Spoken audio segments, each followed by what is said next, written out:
Good morning. Welcome to Albertsons Companies' third quarter 2020 earnings conference call, and thank you for standing by. All participants will be in a listen-only mode until the Q&A session. Please note this call is being recorded. I would now like to hand the call over to Melissa Plaisance, GVP, Treasury and Investor Relations. Please go ahead. Good morning, and thank you for joining us for the Albertsons Companies' third quarter 2020 earnings conference call. With me today from the company are Vivek Sankaran, our President and CEO, and Bob Dimond, our CFO. Today, Vivek will share insight into our third quarter results and recent progress against our strategic priorities. Bob will then provide the financial details of our third quarter and share our full year outlook before handing it back over to Vivek for some closing remarks. After management comments, we will conduct a question and answer session. I would like to remind you that management may make statements during this call that include forward-looking statements within the meaning of the federal securities laws.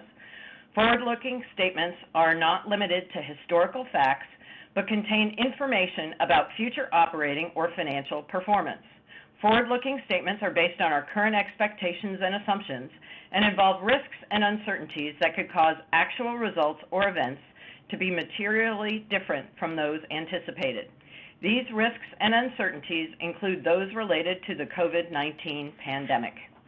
Additional information concerning factors that could cause actual results to differ materially from those in the forward-looking statements are and will be contained from time to time in our SEC filings, including Form 10-Q, 10-K, 8-K, and our prospectus dated June 25th, 2020. Any forward-looking statements we make today are only as of today's date, and we undertake no obligation to update or revise any such statements as a result of new information, future events, or otherwise. Please keep in mind that included in the financial statements and management's prepared remarks are certain non-GAAP measures, and the historical financial information includes a reconciliation of net income to adjusted net income and adjusted EBITDA. And with that, I will hand the call over to Vivek. Thank you, Melissa, and good morning, everyone, and thank you for joining us today. At Albertsons, we continue to be focused on taking care of our customers, our associates, and the communities we serve. As a result of this, I am pleased to report another quarter of robust results. Our Q3 identical sales came in at 12.3%, with adjusted EPS growth of 275% versus the prior year to 66 cents per share. Adjusted EBITDA increased 53% to $968 million with robust flow-through. Our digital sales also grew 225% year over year. During the quarter, we continued to gain significant market share within both food and MULO in both dollars and units, and experienced strong growth across geographies, regardless of the level of COVID restrictions in place. This gives us confidence in the sustainability of our competitiveness in the future. We had over 6 million new households shopping with us this quarter, and we are retaining existing customers. Those who shopped with us last quarter have returned this quarter at a higher rate than in Q2. Customers continue to consolidate trips, and we continue to see fewer trips per household but larger baskets, and these households are spending more with us compared to last year. Our loyalty program continues to show strong growth. We now have 24.3 million registered users, an increase of 23.5% year over year, and these customers are spending 2.5 times more on average than non-registered customers. In addition, actively engaged households in our loyalty programs have increased 17.5% year over year and encompass nearly 40% of transactions and 50% of sales. These customers spend 4.1 times more than non-active customers. The strong ID sales and EBITDA results year to date are also generating robust free cash flow, and we are delivering on our capital allocation priorities. We are continuing to reinvest in the business for growth in high return projects. We have continued to pay down debt. We are returning cash to shareholders through our quarterly dividend and an active share repurchase program. The foundation of our 4 strategic priorities and the way we drive growth is guided by our constant focus on providing an excellent shopping experience to all our customers. This is anchored in the strength of our product assortment, our ability to engage and serve our customers across different platforms, our use of technology to enhance the customer experience, and the speed and flexibility of our nimble, locally focused operations. Our first priority is in-store excellence. Our stores remain the core of our business, and we are proud of our convenient locations and the broad assortment of products we offer to create a one-stop shopping experience for our customers. The quality, variety, and depth of our fresh and own brands offerings have been a key differentiator throughout the pandemic and will continue to be an advantage for us going forward. In fresh, we continue to see ID sales that are higher than our average, notably in seafood, driven by service seafood and shrimp, as well as in meat, driven by items such as bacon, beef, and chicken, and in floral, as customers who are spending more time at home are enjoying fresh flowers more often. We are encouraged that customers who are spending more time at home are looking to us for the high-quality fresh product we offer. We believe that purchases of fresh product drives trips, as our loyal customers often stock up on shelf-stable items in one trip, but come back frequently for fresh product. In Q3, our most loyal shoppers increased their average spend on fresh 200 basis points compared to the average in-store total spend the prior year, and continued to visit our stores over 2 times a week, with nearly 3 out of 4 trips including fresh. Fresh has also been a catalyst in omnichannel, as fresh items, including a high-quality meat and produce, have increased in the basket compared to pre-pandemic levels.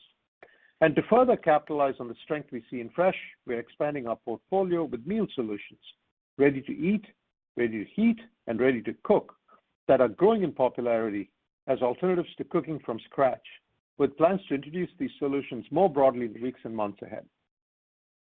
Our own brands portfolio also remains a competitive advantage for us, with $14 billion in sales across 9 primary brands, 4 of which have over $1 billion in sales, and with over 12,000 items across over 500 categories. Our broad product portfolio fits all customer segments and styles.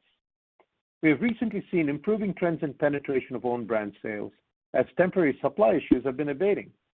Our own brands penetration exceeded 25% in the last 4-week period of the third quarter, and we remain on track to reach 30% penetration in the next few years. We're driving growth by expanding these products in under-penetrated markets and continue to have substantial opportunity in markets such as Jewel, Shaw's, Southern, and Southern California. In Q3, we also saw strong growth in categories that have been popular while customers are spending more time and cooking at home, such as ingredient cheese, convenience salads, baking items, and nuts. We're also continuing to innovate and expand the portfolio. We've launched over 1,000 new items through Q3, exceeding our stated goal of 800 plus new items this fiscal year. Our innovation is tailored to contemporary customer needs. In addition to our Value Corner brand at a lower opening price point, we've expanded the selection of family packs with items such as Waterfront Bistro frozen fish line that help stretch the family budget. In mainstream items, which include our Signature Select line, we continue to innovate to save time for our customers and recently introduced Signature Select frozen egg bites that provide a quick and healthy breakfast ready in just over a minute. And we continue to expand the portfolio and innovate in the premium category and recently introduced Signature Reserve Sparkling Brut wine in time for the holidays. Our lifestyle brands, O Organics and Open Nature, which appeal to customers looking for organic and better-for-you brands, saw continued growth, strong growth of 12% on a combined basis this quarter. Finally, we continue to invest in our stores. In October, we allocated an incremental $200 million of store-related capital to accelerate and pull forward priority projects.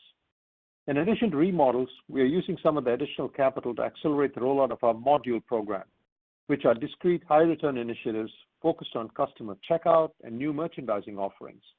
And we're accelerating replacement of unproductive self-serve features, such as salad bars, with additional refrigerated cases in preparation for the rollout of our meals program. Moving to our second priority, the rapid acceleration of our digital and omnichannel capability. We continue to provide our customers with an easy and convenient customer experience, whether that is shopping in our stores, using curbside pickup, or delivery.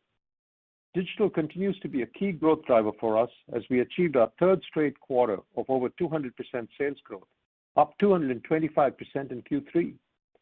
Drive Up and grow over to 800% as we launched 231 new DUG locations during the quarter. DUG is now available in 1,181 stores.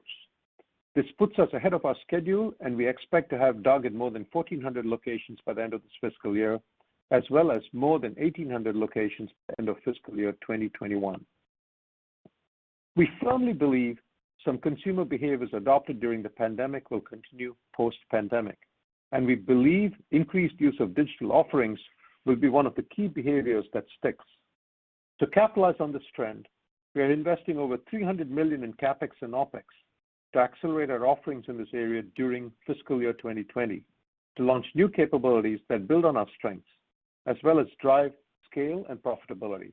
For instance, we rolled out zero-touch payments capabilities to all our stores in October, allowing in-store customers to enter their loyalty credentials for discounts and rewards and pay for their groceries from their phone without touching the PIN pad. We also set up the ability to accept SNAP for online payment on DUG orders in 199 stores and plan to expand to additional stores and to delivery orders in early fiscal 2021.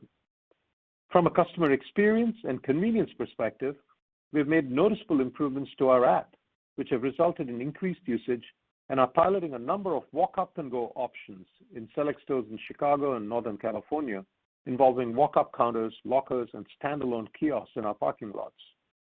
In addition to improving the customer experience, we've continued to reduce operational costs and improve overall profitability. For instance, we've further reduced picking costs as a result of labor planning and process improvements, driven in part by a new software that has simplified workflows. We're also planning on adding 7 additional MFCs by the end of fiscal 2021. Finally, we continue to leverage our large and growing customer database through our Just For You loyalty program, an increasingly valuable asset, which allows us to utilize data insights to target customized promotions, such as personalized coupons and offers on new products that can increase basket size and deepen engagement with our customers. Our third strategic priority is driving productivity to help offset inflation that naturally occurs in things such as wages and benefits, and to support reinvestment in the business. We remain on track to deliver anticipated savings this year and to achieve our $1 billion in gross savings by the end of fiscal year 2022. We also continue to identify additional opportunities. Some examples of savings include aggressively partnering with vendors to reduce both indirect spend and the cost of own brands goods. For example, by partnering with suppliers in own brands and using comparative data and analysis, we were able to secure substantial savings in the procurement of own brands deli meat and paper goods in Q3. Expanding our sourcing efforts around capital procurement, including equipment and items related to store models. And continuing to drive our ongoing energy efficiency projects, which save an estimated $14 million in Q3 while also reducing our carbon footprint. Our fourth priority is strengthening our talent and culture and strengthening the communities we serve. We are guided by diversity and inclusion throughout our operations and recruiting efforts and have continued to add impressive talent to our team. We also continue to put our customers and associates first when it comes to safety, and have now completed the implementation of contactless temperature and health screening for our associates across all our facilities. In addition, we continue to value the contribution of our associates on the front lines and awarded another $45 million in discretionary appreciation bonuses during the quarter. We're also partnering with the Department of Health and Human Services to administer free COVID-19 vaccines in the communities in which we operate. We have begun to deliver doses of the vaccine in many of our market areas and plan to hire more than 800 pharmacists and pharmacy technicians to ensure our pharmacies meet the demand for vaccinations. At the same time, we continue to support the communities we serve and are proud that our foundation helped generate record-breaking numbers for childhood hunger relief in September, with $9.3 million in customer donations at our check stands that enabled 37.5 million healthy breakfasts for kids in our communities. Year to date, our combined company and customer donations have now topped $110 million. And importantly, we continue to focus on sustainability. We are proud to win the Sustained Excellence Award for our commitment to energy efficiency in our Arizona stores from the annual Salt River Project Champions of Energy Efficiency Awards. By leveraging the utilities rebate program, we saved energy and reduced peak demand in this region. And now I would like to ask Bob to cover the details of our third quarter financial results. Thanks, Vivek, and hello, everyone. I am pleased to provide details on our strong third quarter results. Total sales were $15.4 billion during the third quarter, compared to $14.1 billion during the third quarter last year. This increase in sales was primarily driven by our 12.3% increase in identical sales, partially offset by lower fuel sales. Our gross profit margin increased to 29.3% compared to 28.3% in Q3 last year. Excluding the impact of fuel, our gross profit margin increased 25 basis points. The increase in gross profit margin was primarily driven by continued improvements in shrink expense and sales leverage on advertising and supply chain costs, partially offset by expenses related to driving growth in digital and select investments in price, which supported top line and overall market share gains. Turning to sales and administrative expenses, we saw significant sales leverage and cost control throughout the third quarter, excluding the $286 million charge associated with the previously announced National Pension Fund settlement.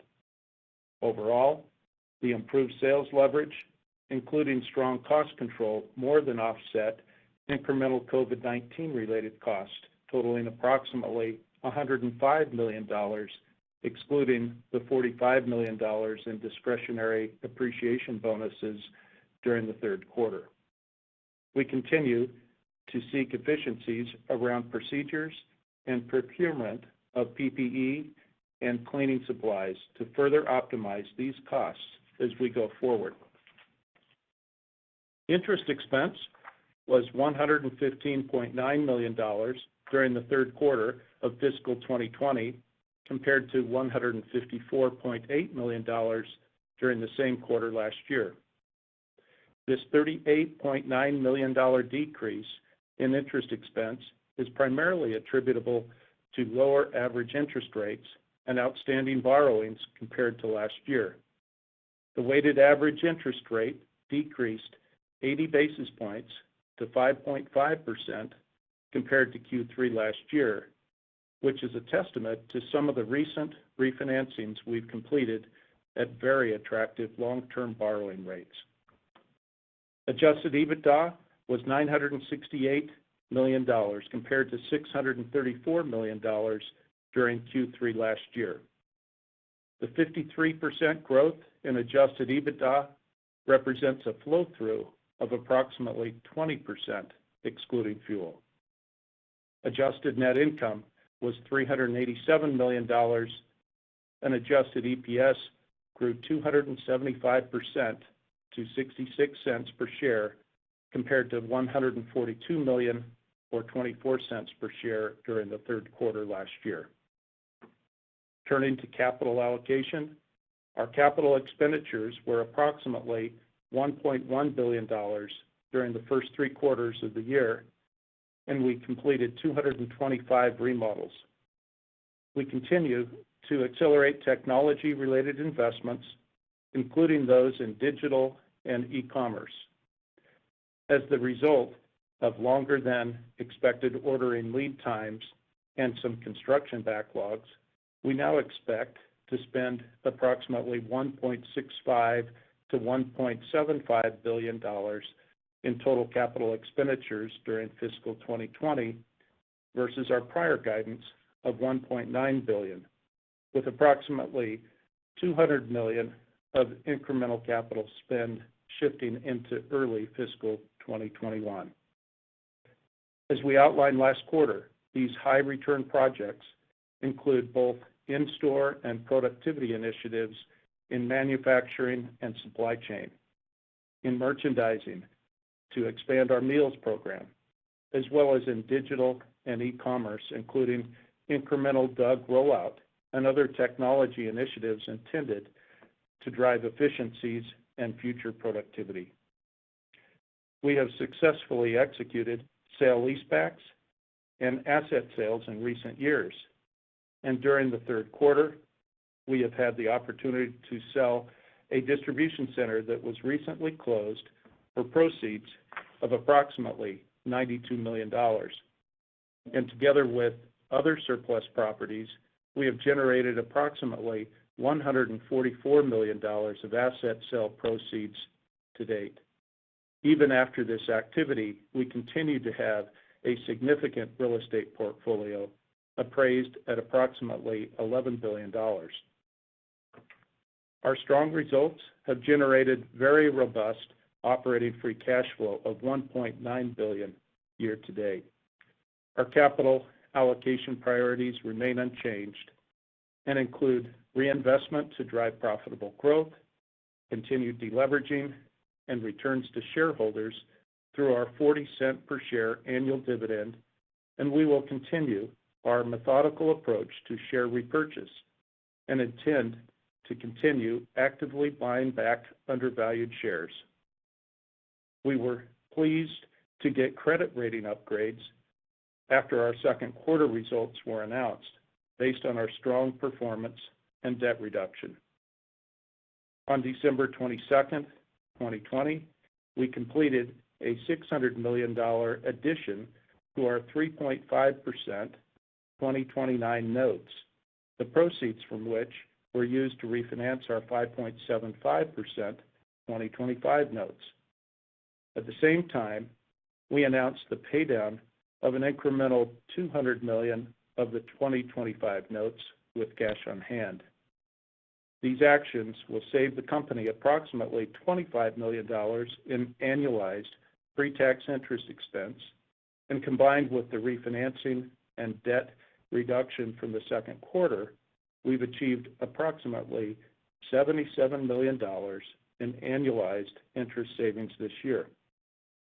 Given these actions and the strength of our cash flows, our net debt to adjusted EBITDA is now 1.5 times on an LTM basis. In line with our 40-cent per share annual dividend, we paid our first quarterly dividend of 10 cents per share on November 10th. And earlier this morning, we announced the next payment date of our 10-cent per share quarterly dividend will be on February 10th. And under our current $300 million share repurchase authorization, we actively repurchased 6.8 million shares we viewed as undervalued during the third quarter, which were at an average price of $15.10 per share for approximately $102.7 million. Turning to the outlook for the remainder of fiscal 2020, we continue to generate strong outperformance and illustrate the power of sales leverage on our P&L during the third quarter. As a result, we are increasing our outlook for the full fiscal 2020 as follows. Identical sales in fiscal 2020 to be approximately 16.5% versus prior guidance of at least 15.5%. Adjusted EPS in the range of $3.05 per share to $3.15 per share versus previous expectations of $2.75 to $2.85 per share. Adjusted EBITDA in the range of $4.4 billion to $4.5 billion versus $4.15 to $4.25 billion previously, and an effective tax rate of approximately 25% before discrete items, unchanged from our prior outlook. The implied growth in sales and related flow through to EBITDA based on this guidance continues to be industry-leading, and as you saw during the quarter, these results also include the impact of investments we are making in the business to drive our goal of long-term sustainable growth. And now, Vivek will provide some closing remarks.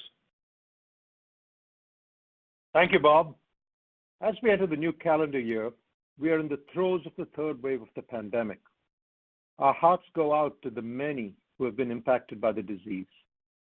The promise of the vaccine is exciting, and we will do our part to dispense the vaccine and help the communities in which we operate. Yet, we realize this is no time to relax. We remain relentlessly focused on the safety of our associates and our customers. Despite the uncertainty we still have around the recovery from the pandemic, we see evidence that consumers will not revert to pre-COVID food consumption patterns anytime soon. For instance, several large companies are extending work-from-home policies, and some are committing to flexible work weeks or permanent work-from-home plans going forward. We believe that this will continue to drive more breakfasts and lunches at home. For example, during the pandemic, we've seen large increases in sales of breakfast items such as cereal, eggs, and bacon, as people are eating a full breakfast at home rather than grabbing breakfast on the go. In addition, sales of items such as sandwich cheese and convenience salads have increased as well, as lunches are largely consumed at home. Many consumers have also rediscovered their passion for cooking. We anticipate the consumption patterns we are seeing now will continue well into 2021 and should continue to favor us. As I mentioned in our last earnings call, we are a significantly stronger company coming out of the pandemic than we were going into it. Yet, we are only in the early innings of our transformation. We have so much more performance headroom and the wherewithal to invest behind it. I believe that we will sustain our share gains and improve customer growth and stickiness going forward for a number of reasons. Our customers are closer to us, spending more with us, shopping more of our store, and consolidating trips with us. Our customers are engaging more with us digitally. As a result, we also have more data on our customers than ever before, allowing us to personalize our offers to them, tailor assortment even better, and further improve our loyalty program. Our omni-channel business is at scale, and our capabilities have achieved a step change, making shopping with us easier than ever. Yet we have so much more headroom for growth, as we mentioned earlier in our rollout plans for Drive Up and Go. Our productivity programs are in full flight and are yielding what we had imagined, and will be a strong offset to inflation and support future investment in growth. Our technology programs are also in full flight, modernizing our technology infrastructure and moving to the public cloud, making us faster, nimbler, and smarter with more prolific use of data and automation. And we're deploying capital prudently while at the same time making our balance sheet stronger. We're investing in growth, such as our fleet of stores, our merchandising, especially in meals, our omni-channel capacity and capabilities, and in our ability to personalize solutions for customers. We're investing to drive more productivity, such as tools to improve promotions management, product ordering, labor scheduling, automation in stores and in DCs. We're investing in our technology backbone to support our growth and productivity agenda. We continue to prudently evaluate strategic tuck-in and other M&A opportunities. Our balance sheet is strong, with a net debt to EBITDA of 1.5 times, giving us ample flexibility to invest in the business to drive growth. At the same time, we have found opportunities to refinance our debt, extending maturities at better rates, and plan to pay down incremental debt over time. And we continue to return capital to shareholders through our dividend and share repurchase program. We believe we are well positioned to continue to drive growth and emerge from the pandemic stronger, more resilient, and more competitive than ever, delivering industry-leading performance. We believe that the behavioral impact of this crisis will be long-lasting. Our job as a management team is to emerge from this crisis with a strong omni-channel relationship with the customer that will have lasting benefit to them, our business, and all of our stakeholders, even as the pandemic subsides. This backdrop gives us confidence that we will beat the recent consensus estimates for fiscal year 2021 and provide an even stronger earnings baseline that we can continue to grow based on all of the operating initiatives we've shared with you. We remain steadfastly focused on executing our long-term strategy with the unanimous support of our sponsors and our board to the benefit of all stakeholders. Our sponsors have indicated they have no intention to sell additional shares at current market prices, even as the underwriters' lockup expired in December. Finally, I would like to close by thanking all of our associates in stores and backstage for their relentless focus on serving our customers and making a difference in the communities we operate in. We would now be happy to begin the question and answer session. Thank you. At this time, we'll be conducting a question and answer session. If you'd like to ask a question, please press star 1 on your telephone keypad. A confirmation tone will indicate your line is in the question queue. You may press star 2 if you'd like to remove your question from the queue. For participants using speaker equipment, it may be necessary to pick up your handset before pressing the star keys. To allow for as many questions as possible, we ask that you each keep to one question and one follow-up. Our first question comes from the line of Edward Kelly with Wells Fargo. Please proceed with your question. Yeah, hi guys. Good morning. I wanted to start just on the IDs, and I was hoping that you could provide a bit more color around the cadence of the IDs through the quarter, particularly given that some restrictions around dining out and that type of stuff began to accelerate. And then could you comment on what you're seeing so far in Q4 and geographically, maybe just provide a bit more color around what you're seeing, given that some of your markets have much more tighter restrictions? Yeah. Ed, hey, good morning. It's Vivek here. Let me give you a couple of perspectives. First, what was surprising this quarter is that we saw pretty similar IDs across the quarter, okay, and a little more of a lift around Thanksgiving, which you would expect. And I think a lot more people stayed at home at Thanksgiving. So we saw that, and so that's good. And then when we think about this quarter, we're still in the low double-digit number as we look at the last few weeks of the quarter. So we feel good about that trend, which is why it gives me some confidence that I ask myself, if you think of the next 6 to 9 months in 2021, is it going to look more like the last 6 months, or is it going to look more like 2019? And my bias is it's going to look more like the last 6 months and the pattern that we have seen there. Ed, what was the second part of your question? Well, geographically and whether things are very different.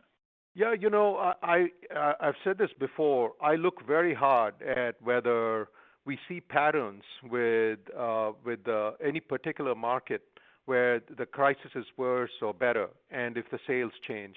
What I see in our marketplace across everything in aggregate is that it seems to go up and down more with the national sentiment, Ed, than anything that's happening in a particular market. And we see that again and again and again.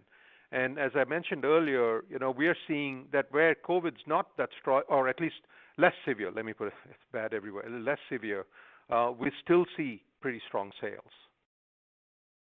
Okay, and then just to follow up on the gross margin, just kind of curious how holiday went from a promotional standpoint, how we should be thinking about the gross margin in the fourth quarter related to that. And then as we look out into next year, how would you encourage us to think about the gross margin? Obviously, you've given some color around how to think about EBITDA, but just curious given, what you're going to be lapping on that line item. Yeah. Let me provide you a point of view on promotions, Ed, because some others might have the same question. And then, Bob, I'll let you take the gross margin question, right? So if you look at the industry overall, promotions have stepped up from Q1 to Q2 to Q3, at least our Q1 to 3, so since the start of the pandemic, but it's still not at the 19 levels. I think at least our priority is to be smarter about it, not quantity, but quality of promotions going forward. And we've got the tools and capabilities to do that. And the second theme you're going to see from us is more personalized promotions. We've got a great vehicle to do that. We've got a lot of customers registered to do that. And we're going to put more and more energy towards that so that it's high quality targeted promotions. Bob, can you comment on the gross margins? Sure. Ed, we have not given definitive guidance yet for next year, but generally what we would say on gross margins is we'll look at the prior year gross margin and wouldn't look to be, building gross margin materially year over year. We do generate some tailwinds in our gross margin. Some of that's driven by continued margin mix improvements that favor us.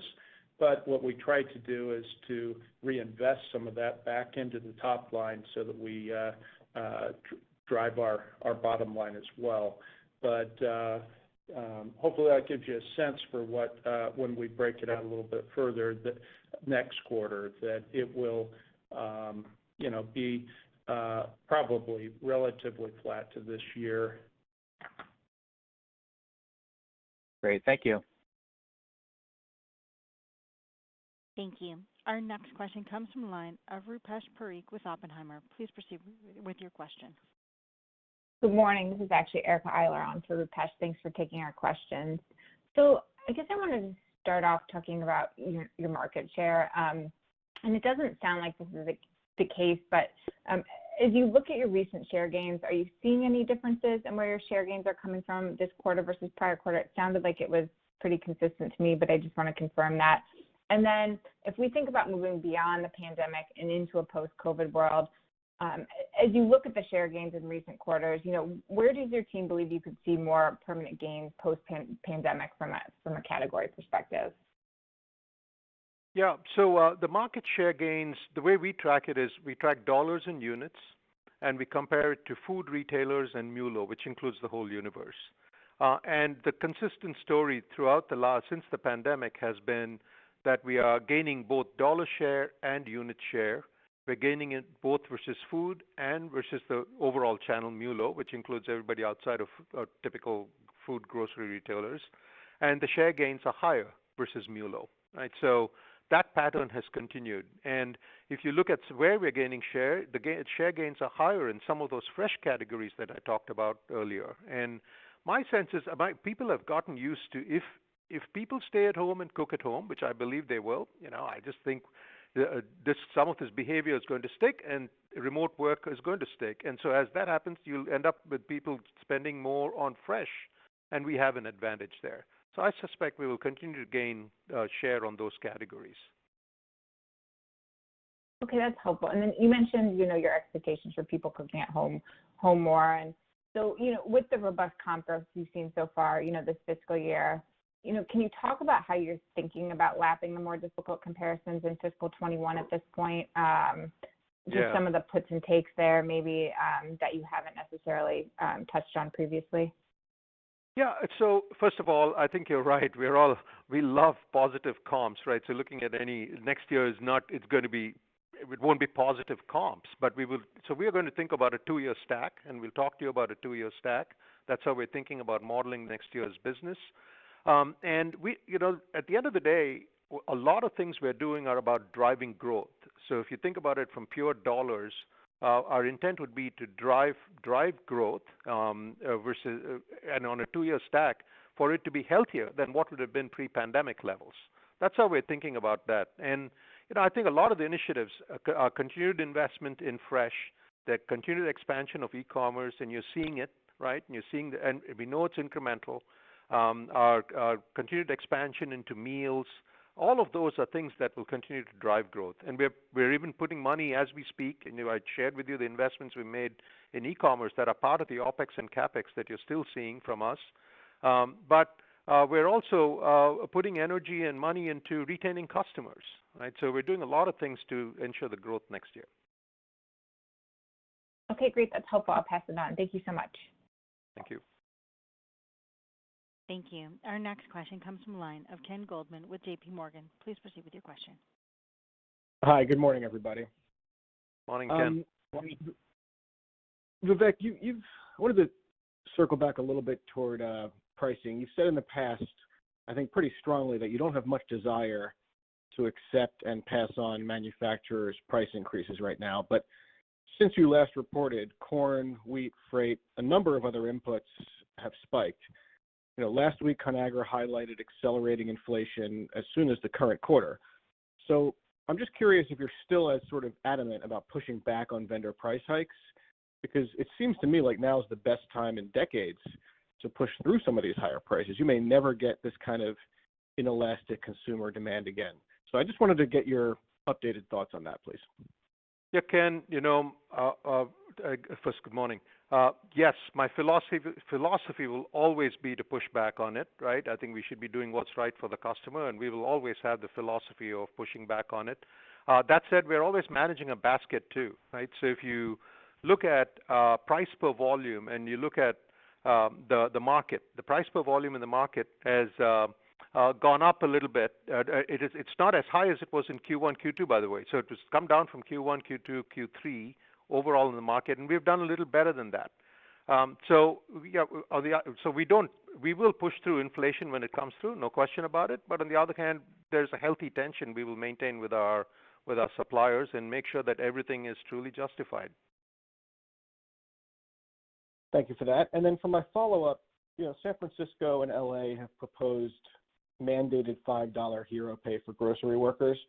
I don't think either of these have been formally adopted yet, but if they do get approved and if more California counties do take this on, how do you plan on sort of adopting this or pushing back in any way? $5 is obviously a lot more than what many companies are paying right now per hour in addition to typical wages.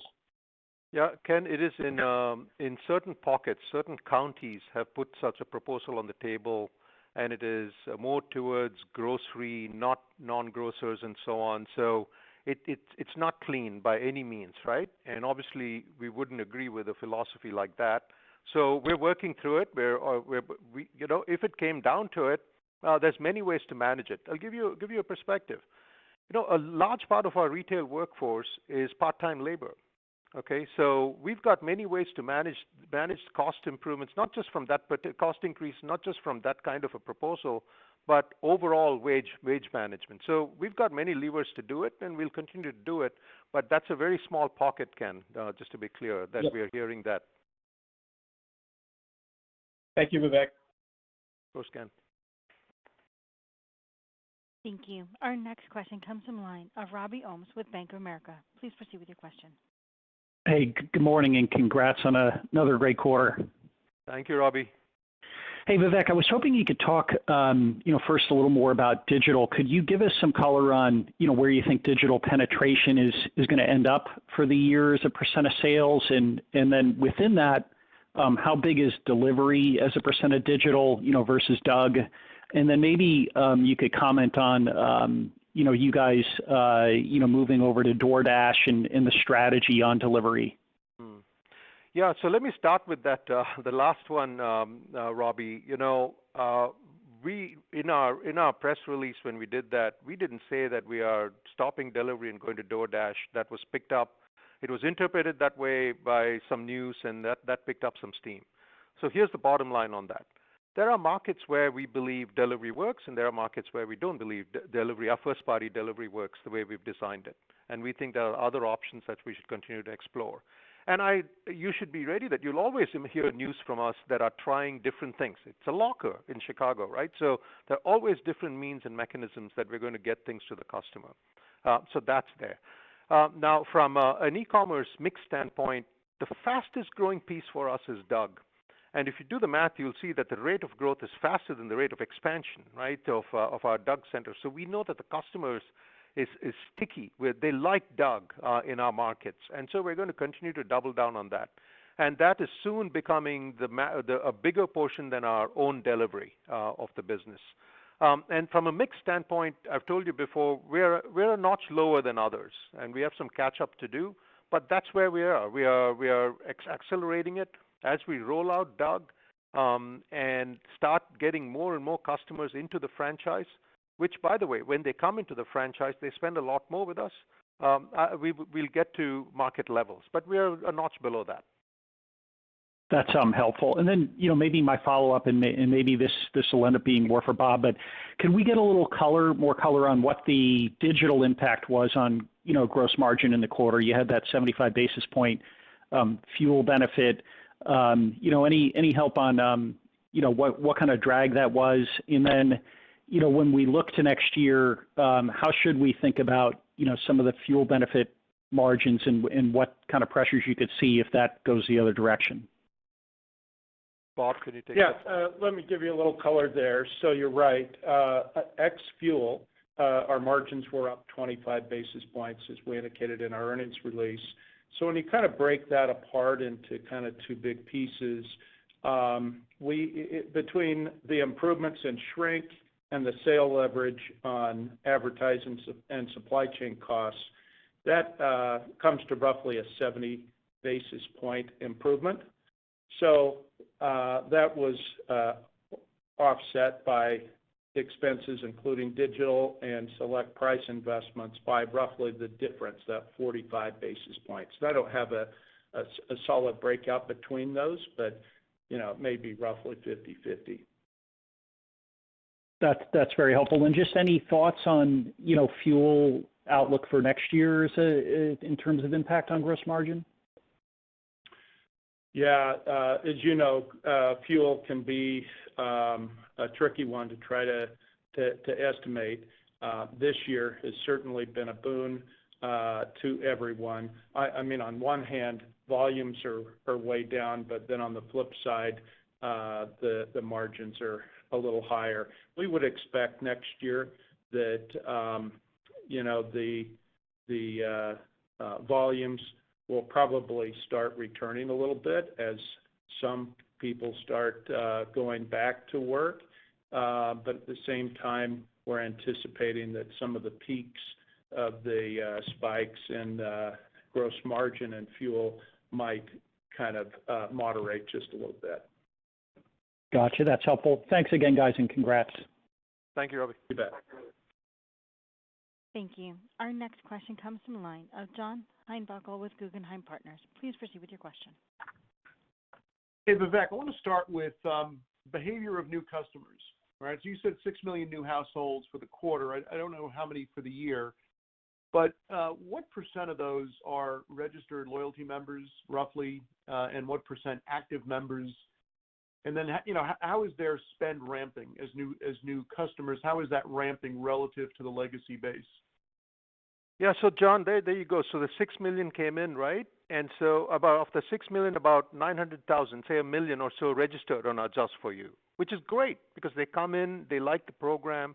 And in some markets, like on the East Coast, where we have not had card for price, we've just introduced Just For You, and bang, it picks up. I think the customers, because they're shopping more in a store, spending more on grocery, just see more value in those rewards. So that part of it is working. And when they engage, they start spending a lot more. I mean, our most loyal customers are 4x more. Think, could spend $20,000 a year with us at the top tier.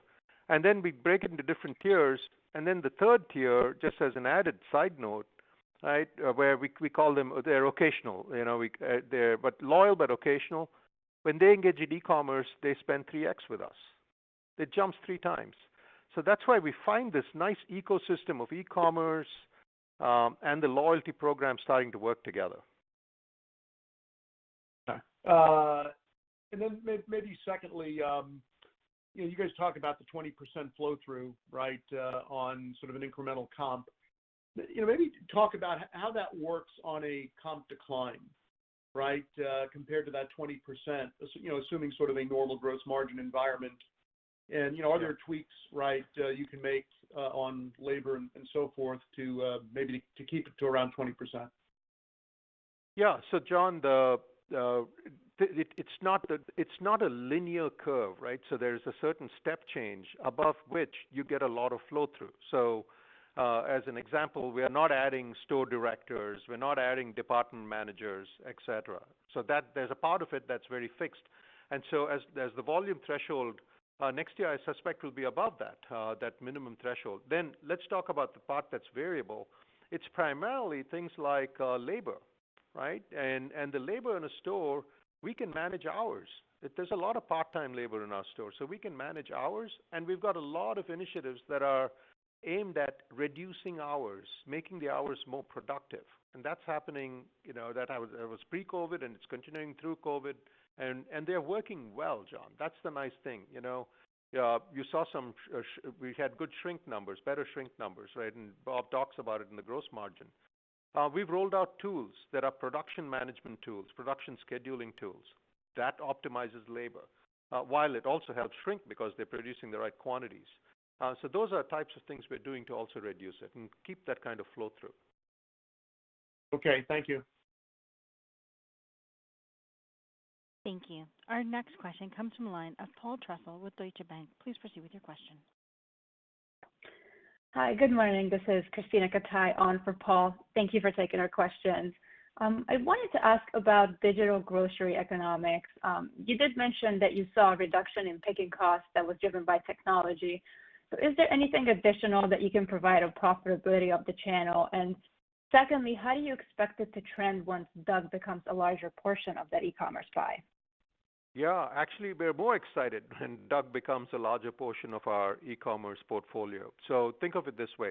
Let me give you a sense for how we think about the math of the e-commerce business. First, if you were to take all e-commerce transactions, the entire e-commerce team, put it all together in a P&L, our own e-commerce business, which is our own pickup, delivery, and all of that, is a break-even business. Okay, but I want you to think about that. It's a break-even business at a time where stockouts are higher than normal. Call-outs labor call-outs, so somebody gets sick and can't come, those things are higher than normal, okay? The demand patterns are more variable than normal. So it's a break-even business in that, and we're investing to make sure that it's a high-quality experience. So in that, and then in that same P&L, we've got initiatives that are improving picking efficiency. We've got the MFC coming. So we feel excited about it, about the core business itself. And, the DUG is the more profitable side of it, and that's growing faster, so we're good. Take a different lens. Take a customer lens to it.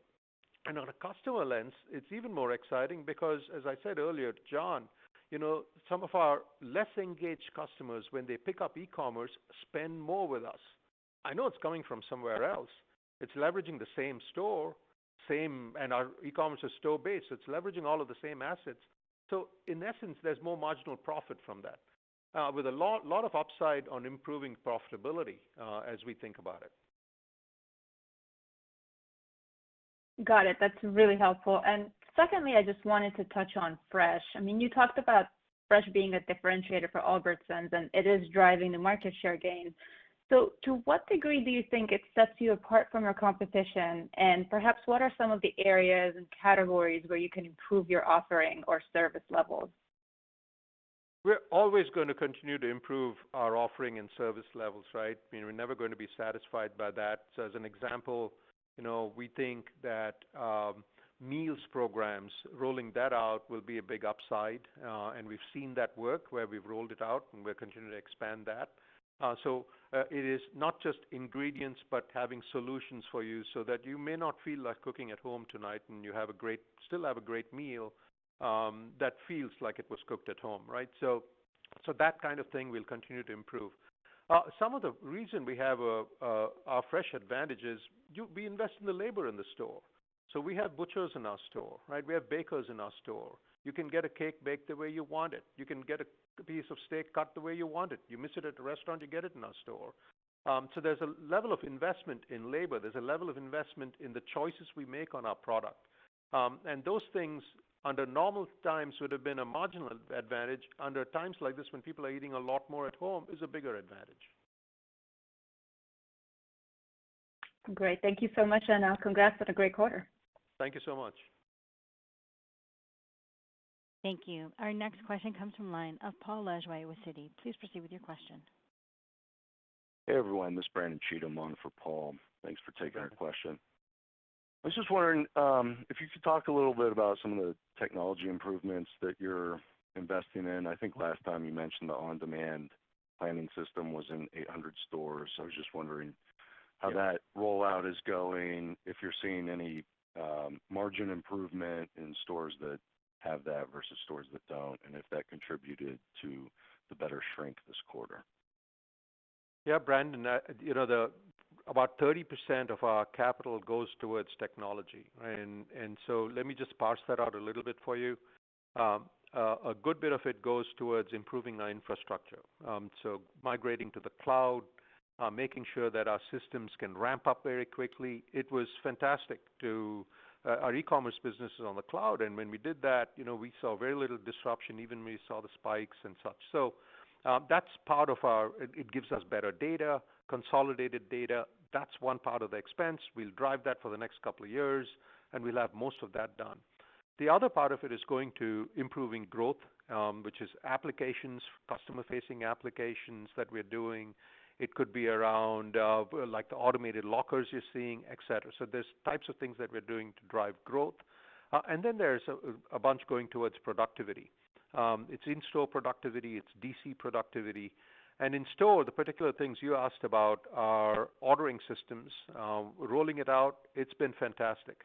My test is going into a store and asking the people in the store how the system is helping them with dairy or frozen. And when they say it's great, it really is great. Otherwise, they don't use it. And yes, we're seeing improvements. Production systems that we're putting into all our fresh, where we cut our fruit and make the cakes and everything else, all of that is helping. That's why you're seeing both labor benefits, shrink benefits, and like all of these things, you also see sales benefits because you're better in stock. Understood. And on the owned brands, are you facing headwinds with stock outs? Has that kind of gotten easier as we've gotten through the pandemic? Better and better. So our own brand penetration in the last 4 weeks of the quarter crossed 25%. So remember, we were 25.4 when we finished 2019, and then it had dropped. It had dropped about 1.5 points, and it's come right back to 25%. So we feel good about coming up in stock. And then the other thing that the team is doing very nicely is filling in gaps.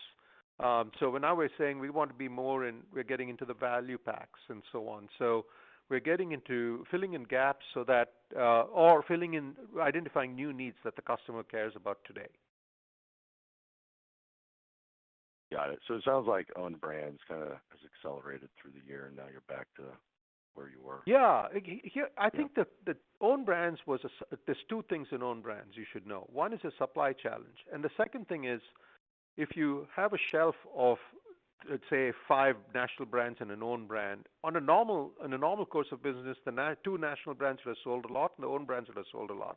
When you clean out the whole shelf, by definition, your mix comes down. Right. Got it. Thank you. Appreciate it. Good luck.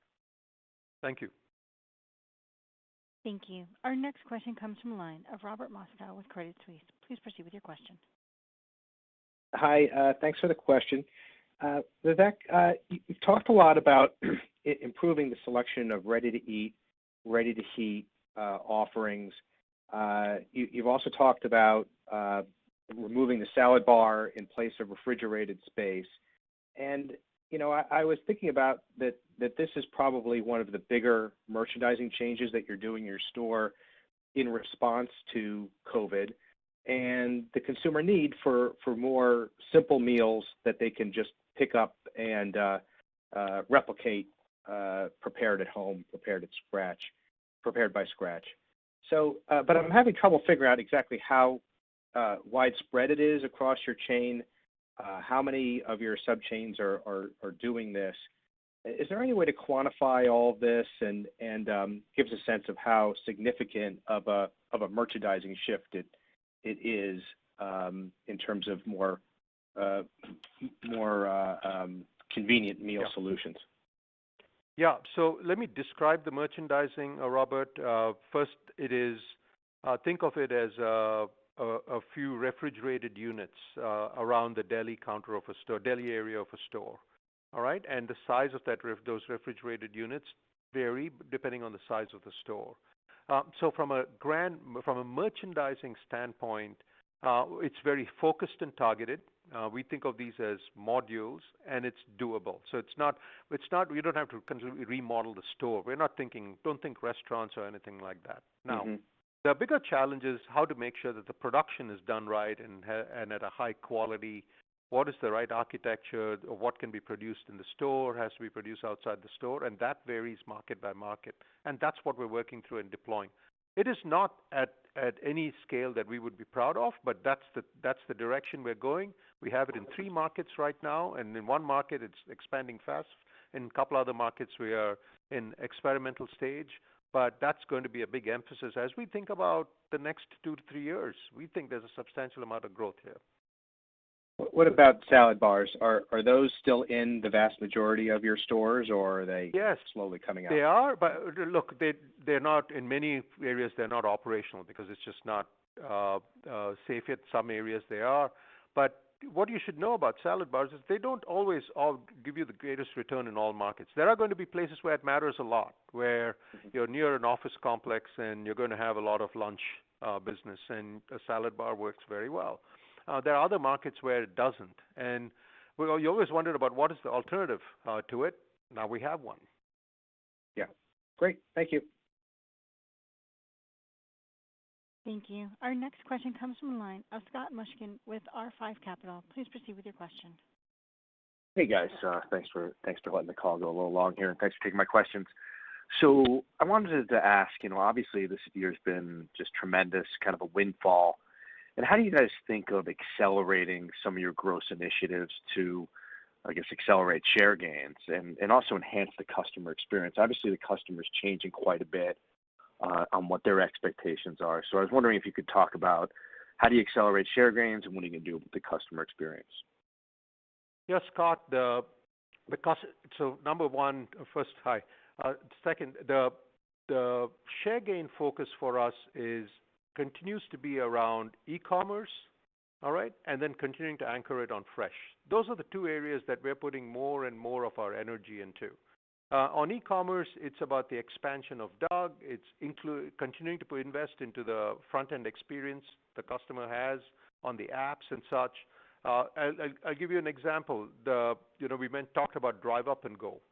Well, there are markets where the parking lot's really small and you can't really set aside parking spots for it, but people are living in tall buildings around you.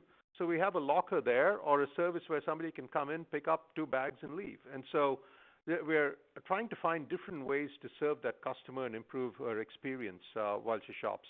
When you get to the fresh, I can't say enough. It's about things that we're already doing, but also improving, providing these meal solutions and such so that we can continue to give customers ease and convenience, yet not having to compromise the quality of what they get in our stores, right, for a meal at home. Those are the types of things that we're doing, and then running great stores every day, Scott. There's no substitute for that. Everything we're doing is about getting better everyday execution in our stores, and hopefully you see that. So as a follow-up, is it possible to accelerate CapEx into productivity enhancing on the e-com? I know you guys are experimenting, obviously, with micro fulfillment, but is there an opportunity to accelerate that investment? Any comments you guys have on some of the Amazon stores that have been opening up against you, and then I'll yield. Thanks. Yeah, the capital Scott, about expanding. If I stay with MFCs for a second, we're going to have 7 next year. And what we're trying to do is to figure out what might be different archetypes that we can use across the markets. We have 1 archetype now, which is connected to a store and such. We are exploring with different archetypes of an MFC, which we'll do in 2021. And then I think we'll be able to start expanding it more rapidly. So that's from an MFC standpoint.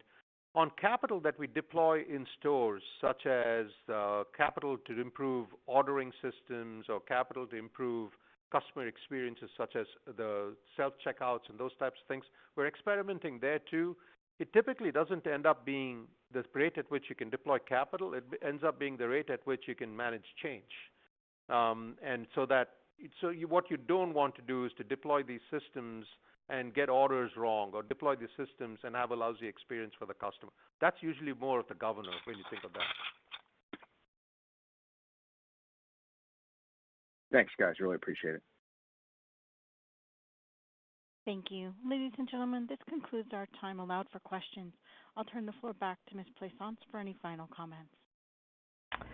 I apologize, but we ran out of time here. There are several people that we didn't get to, but Cody and I will be available for the balance of the day, and we look forward to speaking with all of you. Thank you for participating, and have a great day. Thank you. This concludes today's conference. You may disconnect your lines at this time. Thank you for your participation.